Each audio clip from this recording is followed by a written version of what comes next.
ओम नमो विष्णु राम कृष्ण हरि नारायण। ओम नमो विष्णु राम कृष्ण हरि नारायण।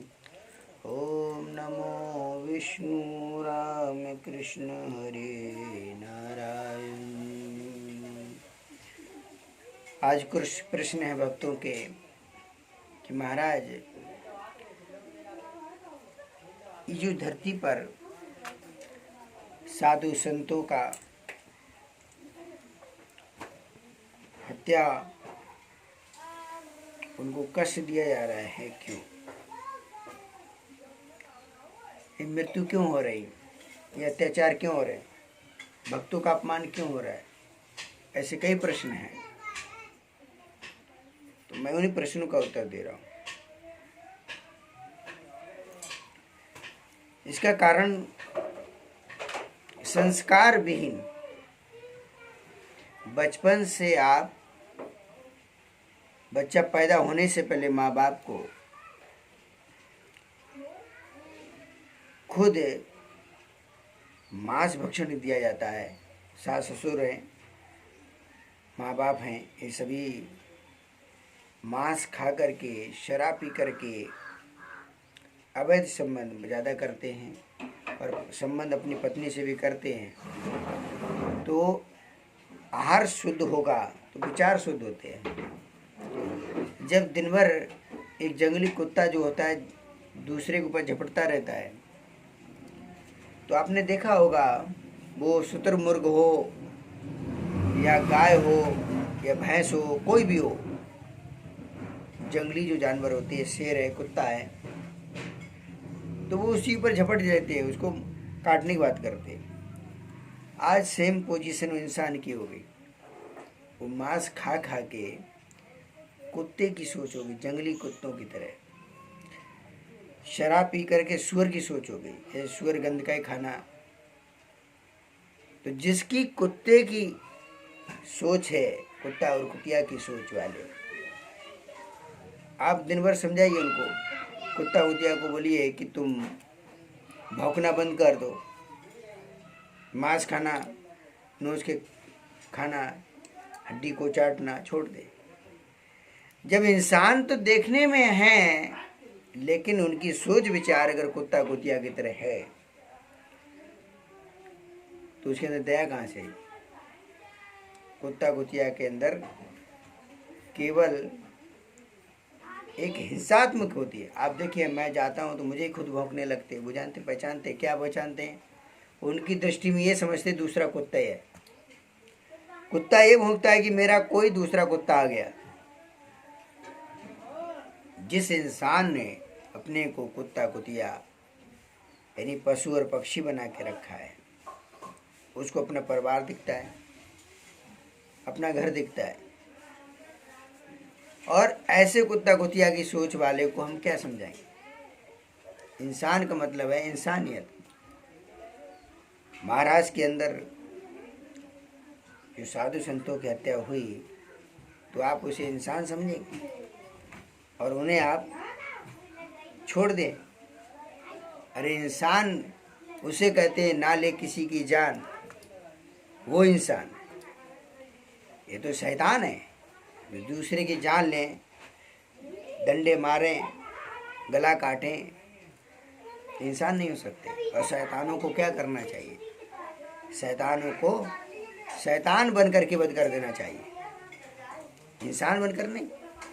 शैतान के सामने अगर इंसान बन के जाओगे तो वो आपको कभी नहीं समझ सकता। एक दुष्ट व्यक्ति है, आप उसके सामने शरीफ बनकर जाओगे, वो आपको क्या समझेगा? नहीं। भगवान स्वयं दुर्योधन के पास गए और समझाए। दुर्योधन समझा।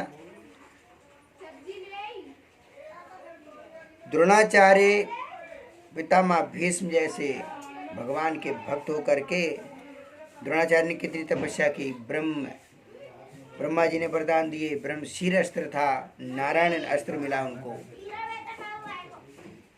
एक अधर्मी का संग करने से सब धर्म नष्ट हो जाता है। पितामह भीष्म ने देखा कि द्रौपदी का चीरहरण हो रहा है, कुछ नहीं बोले। क्यों? दुर्योधन का नमक है। दुष्ट के हाथ रहने से, दुष्ट के हाथों का खाने से दुष्टों के विचार अपने जीवन में आ जाते हैं। ये पापी लोग, हत्यारे जो दिन रात जीवों को मारते काटते रहते हैं, उनका संग रहते हैं, तो उन्हें भगवा क्या समझ में आएगा? गाय बैल भैंस भैंसा खाने वाले क्या आपको समझ पाएंगे कि भगवा क्या होता है, भगवान का वस्त्र क्या होता है, भगवान के भक्त क्या होते हैं? ये नहीं समझ सकते। इसलिए इन दानवों को भगवान ने सबका वध किया। अब देख लिए, रावण, कंस, बाली, हिरण्याकश्यप, शिशुपाल, दुर्योधन, अकासुर, बकासुर, अघासुर, तृणावर, जिनकी विचार धारा दूषित, अपवित्र, पाप आत्मा ये सब होते हैं, पाप करते हैं। इसलिए भगवान ने इन सबको चुन चुन के मारा। आज क्या उल्टा हो रहा है? आज इन्हीं सब का दुष्टों का संरक्षण हो रहा है, हत्यारों का संरक्षण करता है। क्यों? उसे नगर सेवक बनना है, उसे फिर एमएलए बनना है, फिर एमपी बनना है, फिर उसे मंत्री बनना है, फिर गृह मंत्री बनना है, फिर केंद्रीय मंत्री बनना है। कुर्सी का भूख, धन का लोभ। अब देख लीजिए, कोई नगर सेवक बनता है तो उसकी प्रॉपर्टी देखना और 5 साल के बाद देखना, इनका केवल एक ही लक्ष्य होता है, कुर्सी और धन, और इनका कोई सेवा से कुछ लेना देना नहीं। क्यों? भारत में ऐसे दुष्ट हैं जो पैसे के लिए दे दो और वोट बदल देंगे। तो ऐसी लोगों की तो महफिल होती है। ये जितनी हत्याएं हो रही, ये कपड़ा भगवान का कपड़ा है, स्वयं भगवान पहनते थे। भगवा से चिड़क होती है। रावण ने भगवाधारियों को, साधु संतों को मार करके, खून की बोतलें भर भर के, पूरा घड़ा भर भर करके साधु संतों का खून निकालता टैक्स के रूप में। आज ऐसे कितने रावण हैं। तो रावण का वध तो भगवान ने किया। अब ऐसे रावणों का वध कौन करेगा? दुष्ट हैं, उनका वध होना चाहिए। साधु संतों को मार दिया और कहते ऐसे हो गई इनकी मृत्यु, अफवाह फैला दी। अरे तुम दुष्टों का संरक्षण कर रहे हो, बहुत ही दुख और शर्म की बात है। सनातन धर्म मात्र शांति के लिए है, और सारे धर्म अशांति के लिए है। किसी धर्म से आपको शांति नहीं मिल सकती, किसी धर्म से शांति नहीं, सब में अशांति। कैसे? मुगल थे, अपने ग्रंथ को पढ़ते थे कि हमारा ये धर्म ग्रंथ है, तो वो धर्म ग्रंथ पढ़ करके आते गला काटते थे और बलात्कार करते थे। ब्रिटिश थे, उन्होंने कहते मेरा धर्म ये है, धर्म ग्रंथ पढ़ते थे और बाद में आके गला काटते थे और बलात्कार करते थे।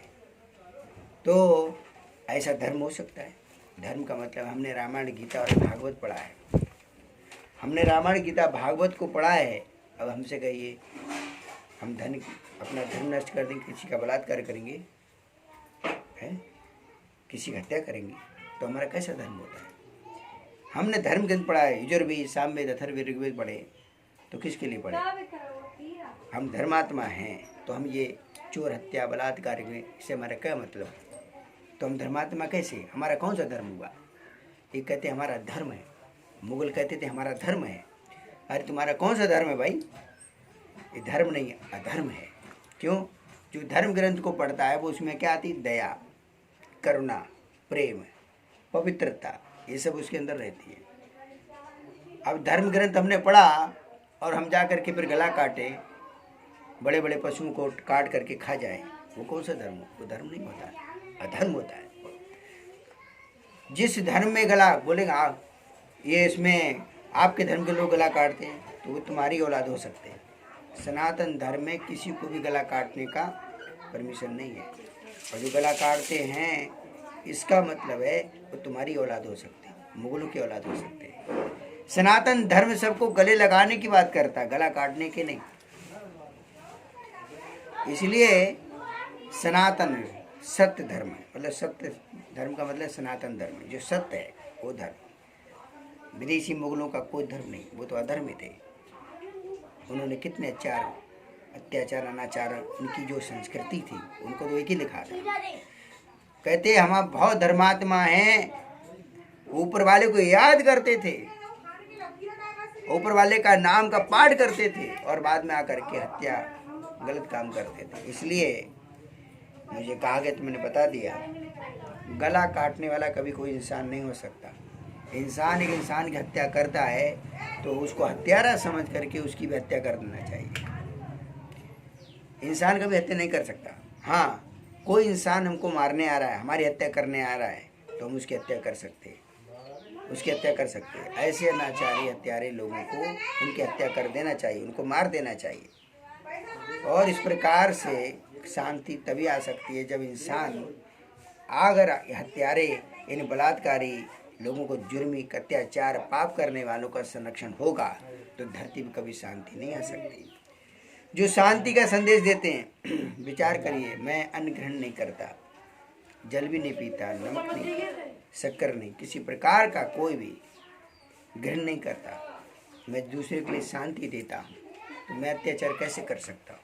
इसका मतलब है त्याग तपस्या हम करते हैं। हम क्यों करते हैं? दूसरे की खुशी के लिए, सुख के लिए, आनंद के लिए। और हमारे ऊपर ही अत्याचार करें तो वो अत्याचारी को क्या करना चाहिए? साधु संत के तुम रखवारे, असुर निकंदन राम दुलारे। भगवान साधु संतों के कारण, भगवान के भक्तों के कारण, उनका नाम, हरि के नाम जप करने वाले ये धरती पे रहेंगे नहीं। तो रावण का तो यही था कि उन यहाँ पर कोई हरि का नाम ना ले। हिरण्याकश्यप का ये था तो भगवान ने वध किया।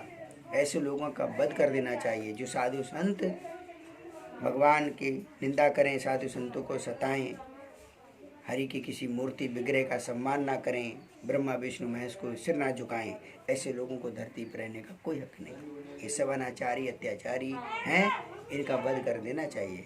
ये मानव नहीं हो सकते, ये दानव हैं और दानवों का संरक्षण नहीं होना चाहिए। अगर कोई सरकार इन दानवों का संरक्षण करती है तो समझ लेना चाहिए ये सरकार भी दानव की सरकार है, मानव की नहीं। दानवों, जो भगवान ने आतताइयों को, दुष्टों का वध करने का शास्त्रों में आदेश दिया है। इसलिए अगर जो करे पाप उसको करो साफ, तो धरती पे संरक्षण होगा, धरती शांति रहेगी। धरती पे शांति चाहिए तो दुष्टों का संहार होना चाहिए, दुष्टों को धरती पर नहीं रहने का। क्योंकि आज के दुष्ट रावण, कंस और बाली, हिरण्याकश्यप से भी गिरे हुए हैं। जय श्री राम।